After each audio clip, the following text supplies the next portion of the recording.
You are dead to me, 'cause what you said to me cut so deep, and now you're dead to me. Dead to me, you were a friend to me, but I put you to sleep, and now you're dead to me. Егер балаңызды сырттай қарағанда мойны бір жаққа қисайып тұратын болса, не болмаса жаныңыздағы жақындарыңыз мойны қисық сияқты, басы қисайып тұратын сияқты дейтін болса, міндетті түрде осы видеоны көріңіз.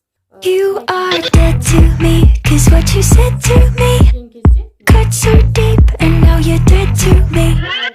Dead to me, you were a friend to me, but I put you to sleep, and now you're dead to me. Сонымен, бүгінгі тақырып қисық мойын, ол қайдан пайда болады және қалай емдейміз. Менің есімім Ұлдан Нұргелдіқызы.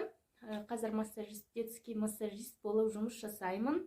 Көп балаларда кездесетін осы қисық мойын диагнозымен бірге жаңағы емдік шараларды жүргізіп келе жатырмын. Енді қараңыз, жаңағы біздің қисық мойнымыз қайдан пайда болады? Туа пайда болады, жүре пайда болады. Жүре пайда болған білесіз.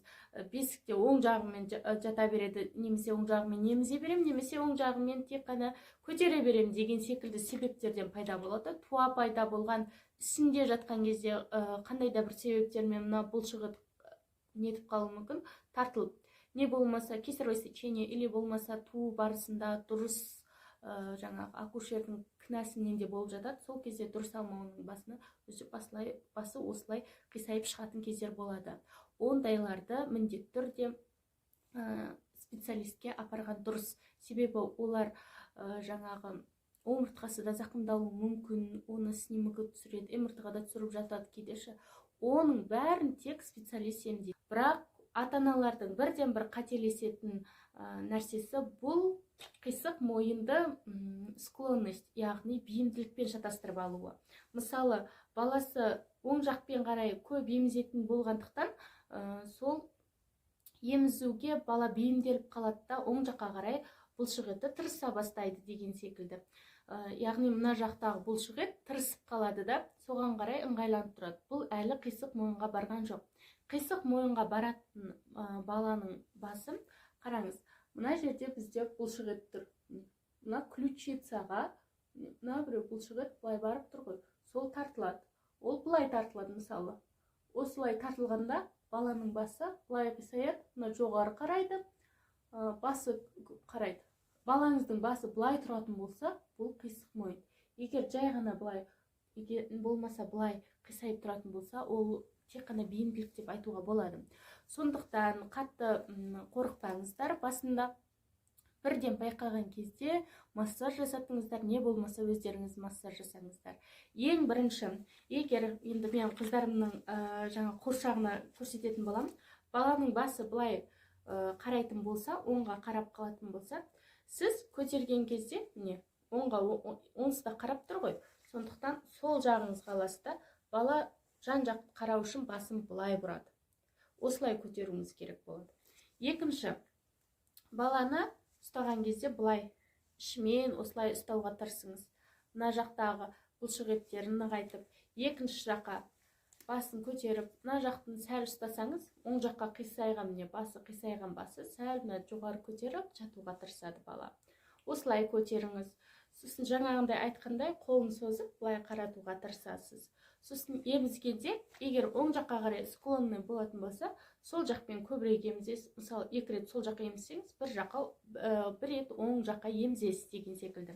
Осындай тәсілдер қолдануға болады. Егер сіз үйде жүріп, тек осылай байқап жүрсеңіз, басы қисайып жатқанын, осылай ыңғайланып алғанын, не болмаса іші жиі ауыратындар былай өзі қисаяды, ішін ауырғанда басы үшін екі жаққа қисаяды да. Сол қисайғанның арқасында мысалы бүйтіп жатады да, басы да солай қарай ыңғайлы болып қисаюы мүмкін. Ондай жағдайларда жаңағы тырысып тұрған бұлшық етті расслаблить ету үшін массаж жасалынады. Енді қараңыз, балаңызды, қазір мен сіздерге видео көрсетемін, осыдан кейін балаңызды жатқызып жасайсыз. Егер қатты қисайып тұратын болса, 15 күнге дейін тоқтамай осындай жаттығулар, массаж, сипалау, босаңсыту деген әдіс жай ғана былай сипалау. Одан артық бүйтіп жасаудың қажеті жоқ. Өйткені мына жерлерден тамырлар өтеді бізде. Қандай дейді, өмірлік маңызды тамырлар деп айтамыз ғой, солар өтеді. Оны басып қалсаңыз, миға дұрыс қан бармай, осын арты жаман болады. Сондықтан жай ғана тырысып тұрған бұлшықетті, өзіңіздің бұлшықетіңізді ұстап көріңізші. Былай бұрылғанда қай бұлшықетіңіз? Мына бұлшықетіңіз бұрылғанда ключицаға келіп тіреледі ғой, осы жиырылуды қамтамасыз етеді. Осыны ақырын ұстаңыз, балаңыздан да соны тауып аласыз. Сәл осылай мойнын сәл көтересіз.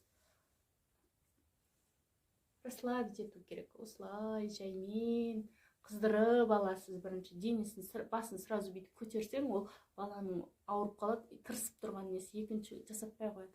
Сәл босатасыз, май жағып, сәл босатқаннан кейін барып қана сәл былай надавливание жасайсыз. Қатты баспайсыз. Өзіңізге көріңізші, бірінші қатты басқан қайсыз, жай ғана басқан бұлшықетті қыздыру әдісі. Сәл басасыз. Өзіңізге жасап көресіз бірінші, сосын балаға жасайсыз. Балаға қандай сезіледі, соны өзіңізде сезінуіңіз керек қой. Екіншісі массаж. Ол массаждың жаттығуларын қазір көрсететін боламын. You are dead to me, 'cause what you said to me Көтерген кезде cut so deep, and now you're dead to me. енді басы мысалы сол жағына қарай қарап тұр десек, жаңағы айтқандай киімін шешіп алып, массажды ақырын жасадыңыз, екі жағына жасадыңыз.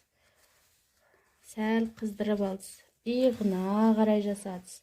Содан кейін баланың ақырын осы ыңғайланып тұрған жаққа қарай иығының үстінен қоясыз да, бірақ қатты салмақ баспайды. Осылай бұрасыз басын.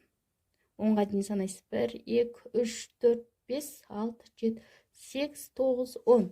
Енді ақырын баланың басынан ауыртып алмайтындай еркелетіп отырып, көңілін аударып басқа ақырын басын бұрасыз. Бастапқы 2-3 күнде қатты склонный болып кеткендер міндетті түрде жылайды, оған мән бермеңіздер, бірақ ауыртып алмаңыздар. 1, 2, 3, 4 иығын ұстайсыз, мына жағын ұстайсыз. Бірақ қатты мына қолын бүйтіп тартудың қажеті жоқ, сәл басына салмақ ұстайсыз. Одан кейін екі жаттығу главный. Былай қолынан ұстайсыз, қырымен жатқызасыз, басын аласыз да сәл көтересіз. Мына жақ созылып тұрған бұлшықет қой, ол жақсы жасалынады. 1, 2, 3, 4, 5, 10 рет жасайсыз. Енді былай жатқызып, ішімен жатқызып, басын алдыға қарай. 2, 3, 4, 5, 10 рет жасайсыз. Мен сіздерге пример болу үшін. Енді қолын ауыртып алмашы, мына бас жағынан шынтақтан төмен ұстамайсыздар. Қолын толық ұстайсыз, бұрасыз.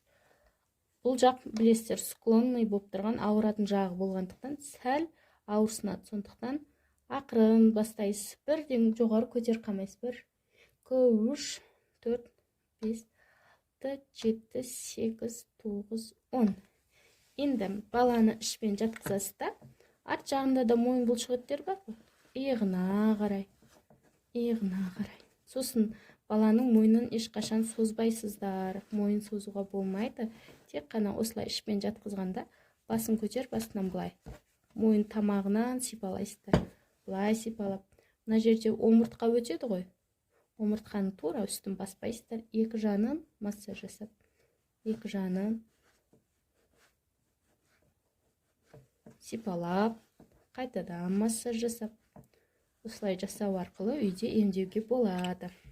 Менің практикамда болған, осындай қисық мойынға бейім болған балалардың до и после дейміз ғой, нәтижесімен түсірілген видеолар, гипертонусқа түсірген видеоларым жинағын қазір ссылкасын жіберіп қоямын. Яғни фотоға түскен кезде ішімен жатқызасыз, бала өзі басын көтеруге тырысады.